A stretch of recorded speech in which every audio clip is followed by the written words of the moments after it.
ಮುಖ್ಯಮಂತ್ರಿಗಳ ವಿಚಾರದಲ್ಲಿ ಈಗ ಕುರ್ಚಿಯ ವಿಚಾರದಲ್ಲಿ ಬಹಳ ದೊಡ್ಡ ಮಟ್ಟದಲ್ಲಿ ಚರ್ಚೆ ನಡೀತಾ ಇತ್ತು. ಆ ನಿಟ್ಟಿನಲ್ಲಿ ಈಗ ಸಿಎಂ ಬದಲಾವಣೆಯ ಬಗ್ಗೆ ಸಿದ್ದರಾಮಯ್ಯನವರು ಮತ್ತೆ ಸ್ಪಷ್ಟನೆಯನ್ನ ಕೊಟ್ಟಿದ್ದಾರೆ. ಹೈಕಮಾಂಡ್ ನಿರ್ಧಾರ ಮಾಡುತ್ತೆ ಅಂತ ಅವ್ರು ಹೇಳಿದ್ದಾರೆ. ಏನೇ ಇದ್ರೂ ಕೂಡ ಹೈಕಮಾಂಡ್ ನಿರ್ಧಾರ ಮಾಡುತ್ತೆ. ಹೈಕಮಾಂಡ್ ಏನೇ ನಿರ್ಧಾರ ಮಾಡಿದ್ರು ಕೂಡ ನಾವು ಪಾಲಿಸ್ತೀವಿ ಅಂತ ಸಿದ್ದರಾಮಯ್ಯನವರು ಹೇಳಿರೋದು. ನಾನು ಡಿಕೆಶಿ ಇಬ್ಬರು ಕೂಡ ಹೈಕಮಾಂಡ್ ಆದೇಶ ಪಾಲಿಸ್ತೀವಿ. ಇದು 3-4 ಸಲ ಹೇಳಾಗಿದೆ ಅವರು. ಎಐಸಿ ಒಬಿಸಿ ಸಭೆ ಬಳಿಕ ಸಿಎಂ ಸಿದ್ದರಾಮಯ್ಯನವರು ಸ್ಪಷ್ಟನೆಯನ್ನ ಕೊಟ್ಟಿದ್ದಾರೆ.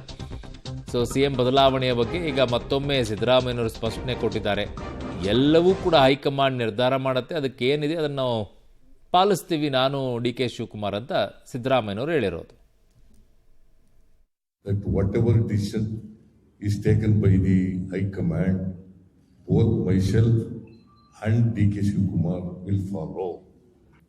That whatever decision is taken by the High Command, both myself and DK Shivakumar will follow. That whatever decision is taken by the High Command, both myself and DK Shivakumar will follow. That whatever decision is taken by the High Command, both myself and DK Shivakumar will follow. That whatever decision is taken by the High Command, both myself and DK Shivakumar will follow. That whatever decision is taken by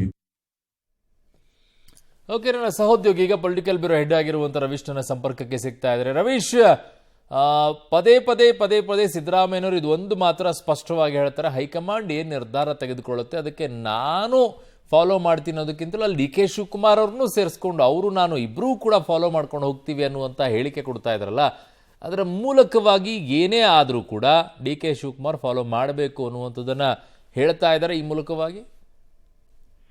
Arun, ಅದು ಇಬ್ಬರಿಗೂ ಕೂಡ apply ಆಗುತ್ತೆ. ಯಾಕಂದ್ರೆ ಸಿದ್ದರಾಮಯ್ಯನವರು ಪದೇ ರೀತಿ ಸ್ಪಷ್ಟನೆ ಕೊಡುವಂತ ಪರಿಸ್ಥಿತಿ ಕಾಂಗ್ರೆಸ್ನೊಳಗಡೆ ನಿರ್ಮಾಣ ಆಗಿದೆಯೋ ಅಥವಾ ವಿರೋಧಿಗಳು ನಿರ್ಮಾಣ ಮಾಡ್ತಾ ಇದ್ದಾರೋ ಅನ್ನೋದೀಗ ಬಹುದೊಡ್ಡ ಪ್ರಶ್ನೆ. ಯಾಕೆಂದ್ರೆ ಇದು ಒಬಿಸಿಯ ಒಂದು ಎಐಸಿಸಿ ಸಭೆ ಆಗಿತ್ತು. ಈ ಸಂದರ್ಭದಲ್ಲಿ ತೇಲಿ ಬಂದಂತ ಪ್ರಶ್ನೆಗೆ ಎಲ್ಲೋ ಒಂದ್ ಕಡೆ ಸ್ವತಃ ಅನಿಲ್ ಜೈನ್ ಅವರೇ ಒಂದ್ ರೀತಿಲಿ ತಬ್ಬಿಬ್ಬಾಗ್ಬಿಟ್ರು. ಅಂದ್ರೆ ಈ ಒಂದು ಪ್ರಶ್ನೆಗೆ ಆನ್ಸರ್ ಮಾಡ್ಬೇಕಾದ್ರೆ ಈ ಸಂದರ್ಭದಲ್ಲಿ ಅನಿಲ್ ಜೈನ್ ಅವರಿಂದ ಮೈಕ್ ಅನ್ನ ತೆಗೆದುಕೊಂಡು ಅವ್ರಿಗೂ ಕೂಡ ಒಂದ್ ರೀತಿಲಿ ಕಿವಿಯಲ್ಲಿ ಹೇಳಿದ್ರು, ಇಲ್ಲ ಹೈಕಮಾಂಡ್ ಡಿಸಿಷನ್ ಅಂತ ಹೇಳಿ ಅದನ್ನ ಹೈಕಮಾಂಡ್ ನಿರ್ಧಾರ ಅಂತ ಹೇಳು ಅಂತ ಅವ್ರಿಗೂ ಕೂಡ ಹೇಳ್ಕೊಟ್ರು. ತದನಂತರ ಅವರಿಂದ ಮೈಕ್ ಅನ್ನ ಕಸಿದ್ಕೊಂಡು ಮತ್ತೆ ತಾವು ಕೂಡ ಸ್ಪಷ್ಟನೆಯನ್ನ ಕೊಟ್ರು. ಅಂದ್ರೆ ಏನೇ ಆದ್ರೂ ಕೂಡ ಅದು ಹೈಕಮಾಂಡ್ ನಿರ್ಧಾರ, ಎಲ್ಲರೂ ಕೂಡ ಪಾಲನೆ ಮಾಡ್ಬೇಕಾಗತ್ತೆ, ನಾನು ಮತ್ತೆ ಡಿ ಕೆ ಶಿವಕುಮಾರ್ ಇಬ್ರು ಕೂಡ ಪಾಲನೆ ಮಾಡ್ಬೇಕಾಗತ್ತೆ ಅಂತ ಮತ್ತೊಮ್ಮೆ ಪುನರುಚ್ಚಾರ ಮಾಡಿದ್ದಾರೆ. ಹಾಗಾಗಿ ಏನೇ ತೀರ್ಮಾನಗಳಾದ್ರೂ ಕೂಡ ಹೈಕಮಾಂಡ್ ವಿಚಾರದಲ್ಲಿ ನಾನು ಪಾಲನೆ ಮಾಡ್ತೀನಿ, ಅವ್ರನ್ನೂ ಪಾಲನೆ ಮಾಡ್ಬೇಕು ಅನ್ನೋ ಒಂದು ಸಂದೇಶವನ್ನ ರವಾನೆ ಮಾಡಿದ್ದಾರೆ. ಹಾಗಾಗಿ ಇದು ಎಲ್ಲದಕ್ಕೂ ಕೂಡ ಒಂದ್ ರೀತಿಯಲ್ಲಿ ಒಂದು ಅಂತಿಮ ಹಂತಕ್ಕೆ ಬರಬೇಕು ಅಂದ್ರೆ ಬಿಹಾರ್ ಎಲೆಕ್ಷನ್ ಆಗ್ಬೇಕಾಗತ್ತೆ, ತದನಂತರ ಡಿಸೆಂಬರ್ ಬರಬೇಕಾಗುತ್ತೆ, ಅದಾದ ಬಳಿಕ ಹೈಕಮಾಂಡ್ ನಿರ್ಣಯ ಹೊರಬೀಳ್ಬೇಕಾಗತ್ತೆ. ಓಕೆ ರವೀಶ್, ನಿಮ್ಮೆಲ್ಲ ಮಾಹಿತಿಗೆ ಧನ್ಯವಾದಗಳು.